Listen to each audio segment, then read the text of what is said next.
Is your dropper post getting a little saggy or slow on the uptake?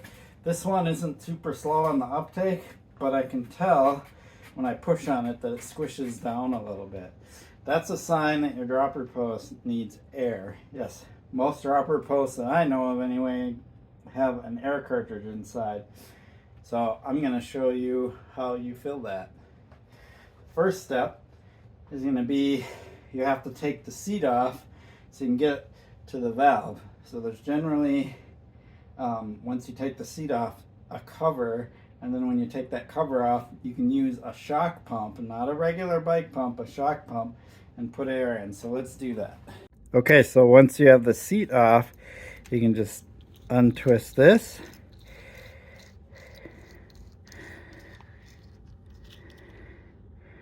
And there's the valve. This is the wolf tooth dropper post. Different dropper posts will have different types of covers.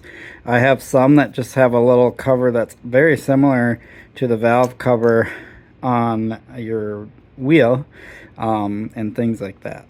To start, you will need a specialized pump like this, which is a shock pump. And it also has a little release button, which is really important, and a pretty accurate gauge. The reason you need a pump like this is it's a super small volume pump, and a regular pump, the pressures are really high but low volume. And so a pump like this is needed.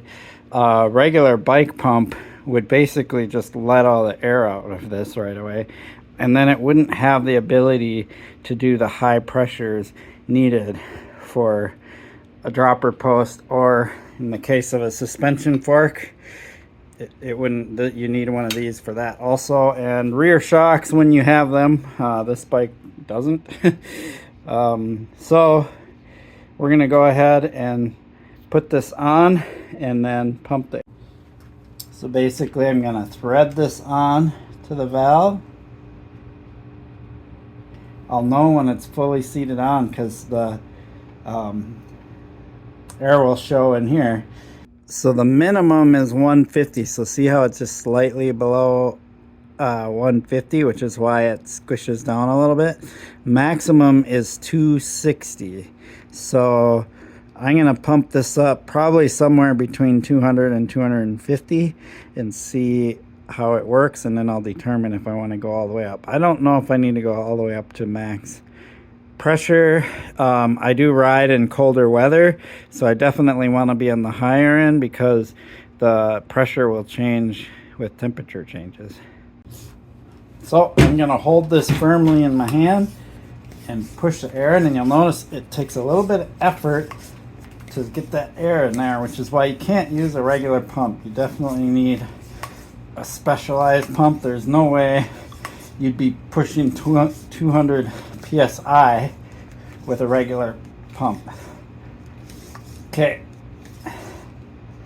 and each pump I do it, the needle jumps quite a bit, so you can tell that this is a low volume, meaning it doesn't take much air, but high pressure system.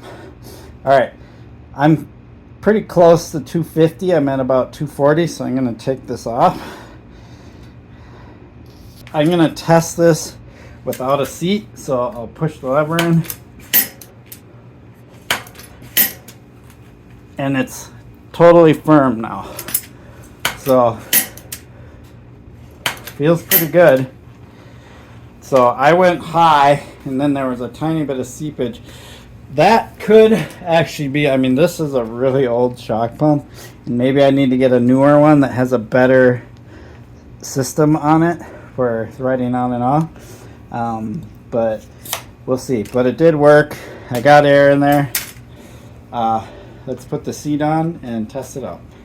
Now it's just a matter of reversing the process, putting this back on, getting it snug, so give it a good twist so it doesn't come loose, and then putting the seat back on. Putting seats on and off depending on the clamp can be pretty tricky, but I just kind of jam it on there and finger tighten these so I don't have to do too much with the hex key.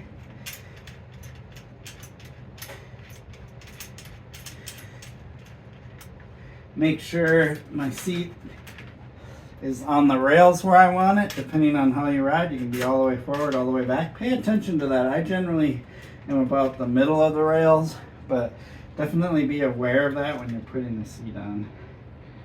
And then now I'm going to take the Allen key and adjust between front and back. And these kind of seat posts with the two Allen bolts will set the tilt on the seat. So if you tighten just the front, it'll tip forward. If you tighten just the back, it'll tip back. So you got to work both and get the seat level where you want it.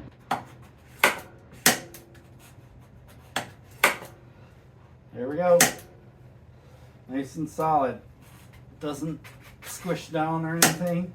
Goes up nice and fast. Yep, good to go. That is how you put air in your dropper post. So if you have a dropper post and it's a little slow or it doesn't want to come up all the way or anything, you just got to put air in it. There you have it. I appreciate your support for my channel. Please like and subscribe. Peace.